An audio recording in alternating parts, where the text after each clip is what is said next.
काँग्रेसचे नेते राहुल गांधी यांनी आज एक ट्विट केलं आणि त्यामध्ये मुख्यमंत्री देवेंद्र फडणवीस यांच्या मतदारसंघामध्ये 7 ते 8% जे आहे ते मतदार वाढल्याचा आरोप केलेला आहे। या सगळ्या संदर्भात बोलण्यासाठी आपल्यासोबत देवेंद्र फडणवीस यांच्या विरोधात जे काँग्रेसचे उमेदवार होते, जे निवडणूक लढले होते, ते प्रफुल्ल गुडदे आपल्यासोबत आहे। प्रफुल्ल भाऊ, काय सांगाल, काय नेमका आरोप आहे? लोकसभा निवडणुकीपासून विधानसभा निवडणुकीपर्यंतच्या ज्या 6 महिन्याच्या कालखंडामध्ये किती मतदारांची नव्यानं नोंदणी झाली या संदर्भातला मी RTA पण केलेला होता। त्यामध्ये 33,712 मतदाराची नोंदणी झाली। मतदारांची नोंदणी करण्यासाठी आक्षेप नाही आहे, मात्र त्या मतदार जो आहे तो त्या मतदारसंघातला रहिवासी असला पाहिजे, तो जिनाईन असला पाहिजे आणि त्यासाठी जी प्रक्रिया अवलंबायला पाहिजे होती BLO रिपोर्टची, आणि या संदर्भामध्ये कुठलीही BLO रिपोर्ट न घेता सरसकट यांनी ही मतदार नोंदणी केलेली आहे। आमचा आक्षेप जो आहे की एकाच बूथवरती 8%, 10%, 20%, काही बूथवरती 40% मतदार नोंदणी वाढली आणि असं असताना BLO जो आहे त्याचं स्पॉट व्हेरिफिकेशन करणं गरजेचं आहे। आणि त्या मॅन्युअलमध्ये म्हटलं आहे, the booth level officer must submit his complete report giving full details of each of the field verification made by him, that is the date and time of his visit to the household. त्यांनी त्या मतदाराच्या घरी प्रत्यक्ष visit करणं गरजेचं आहे आणि visit केल्यानंतर त्याची डेट आणि टाईमसुद्धा त्या फॉर्ममध्ये मेन्शन करायची आहे। मात्र जो रिपोर्ट आलेला आहे, जी आमच्याकडे माहिती प्राप्त झालेली आहे, त्याच्यामध्ये यांनी कुठल्याही ह्या प्रक्रियेचा अवलंब न करता फेक वोटर मोठ्या प्रमाणामध्ये नोंदवल्या गेलेल्या आहेत असा आमचा आक्षेप आहे। आणि या संदर्भामध्ये हे फक्त मतदार नोंदणीमध्येच यांनी असं केलं असं नाही, तर मतदानामध्ये सुद्धा त्यांनी तसंच केलेलं आहे। फॉर्म 17A जे रजिस्टर्ड व्होटर फॉर्म जो आहे की मतदानासाठी प्रत्यक्ष मतदार गेल्यानंतर मतदान केंद्रामध्ये ज्या रजिस्टरवरती त्याला सही करावी लागते आणि त्याचा ID क्रमांक लिहावा लागतो, ती नोंदवही आम्ही मागितलेली आहे।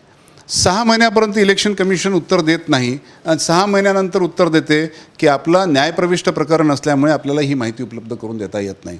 आणि दुसरीकडे नियम बदलल्या जाते, CCTV फुटेज आम्ही मागतो, आम्ही 17A मागतो, 17C मागतो, टेंडर होटचा डिटेल्स मागतो, तर त्या संदर्भात इलेक्शन कमिशन ही माहिती लपवताना दिसत आहे। त्यामुळे ही संबंध निवडणुकीची प्रक्रिया कुठं ना कुठं संशयास्पद आहे, संशयाला वाव आहे आणि आमचा स्पष्ट आरोप आहे की ही निवडणूक चोरलेली आहे। आता पुढची प्रक्रिया काय असणार आहे? ट्विट झालेलं आहे, पण कायदेशीर प्रक्रिया काय असेल? तुमची केट ऑलरेडी कोर्टातही आहे। आमच्या 2 याचिका माननीय उच्च न्यायालयामध्ये प्रलंबित आहेत। ही जे CCTV फुटेज आणि फॉर्म 17A 17Cच्या संदर्भातली माहिती मागवण्यासंदर्भातली एक याचिका आहे। दुसरी, ही जी निवडणूक आहे ही निवडणूक चुकीच्या मार्गाने गैरमार्गाने जिंकलेली आहे, त्यामुळे ही निवडणूक यांची रद्द करावी ही सुद्धा एक याचिका माननीय उच्च न्यायालयामध्ये नागपूर खंडपीठाकडे प्रलंबित आहे।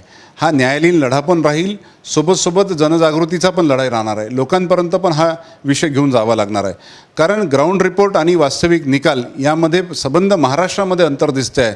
मात्र प्रामुख्यानं या मतदारसंघामध्ये नागपूर दक्षिण पश्चिम या मतदारसंघामध्ये सुद्धा मोठ्या प्रमाणामध्ये अंतर दिसतं आहे की ग्राउंडवरची स्थिती आणि निकालामध्ये जो फरक आहे त्याचा हा लढा आहे। मतदार निवडणूक निर्णय अधिकाऱ्यांनी दिलेल्या माहितीनुसार 33,712 मतदाराची नव्यानं नोंद झालेली आहे। एवढ्या मोठ्या प्रमाणात मतदाराची नोंद जे 5 वर्षात झाली नाही ते या 5 महिन्यात कशी काय होऊ शकते? आणि बरं, झाली जरी असली तरी तुमचा BLO रिपोर्ट कुठं आहे? तर BLO रिपोर्ट कुठल्याच पद्धतीचं एकाही मतदाराचा यांनी घेतलेला नाही आणि ह्या संपूर्ण प्रक्रियेला बगल देत ह्या मतदार नोंदणी मोठ्या प्रमाणात खोट्या आणि चुकीच्या पद्धतीनं केलेल्या आहे असा आमचा आरोप आहे। बघा, त्यांचा आमचा आक्षेप जो आहे हा निवडणूक आयोगावर आहे आणि त्याचं उत्तर भारतीय जनता पक्ष देत आहे। म्हणजे भारतीय जनता पक्ष हे निवडणूक आयोगाचा प्रवक्ता झालेला आहे का, अशी शंका वाटायला लागते। आणि ही गोष्ट खरी आहे की निवडणूक आयोग आणि भारतीय जनता पक्ष यांच्या साठगाठीतून हे सगळं झालेलं आहे। भारतीय जनता पक्ष एकटा करू शकत नाही किंवा निवडणूक आयोग एकटा करू शकत नाही, ह्या दोघांच्या साठगाठीतून हा संपूर्ण गैरप्रकार झालेला असा आमचा आरोप आहे। आरोप केलेला आहे, राहुल गांधीजींनी स्वतः ट्विट केलेल्या या संदर्भात न्यायालयीन लढाई सुद्धा सुरू आहे। त्यामुळे पुढच्या काळामध्ये न्यायालयीन पातळीवर काय निकाल समोर येतो हे सुद्धा पाहणं महत्त्वाचं असणार आहे। व्हिडिओ जर्नलिस्ट सौरभ बोलेसह पराग डोबळे, साम TV न्यूज, नागपूर।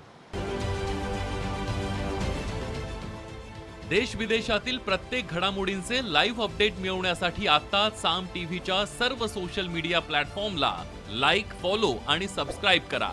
तसंच सर्व नोटिफिकेशनसाठी बेल आयकॉन प्रेस करायला विसरू नका.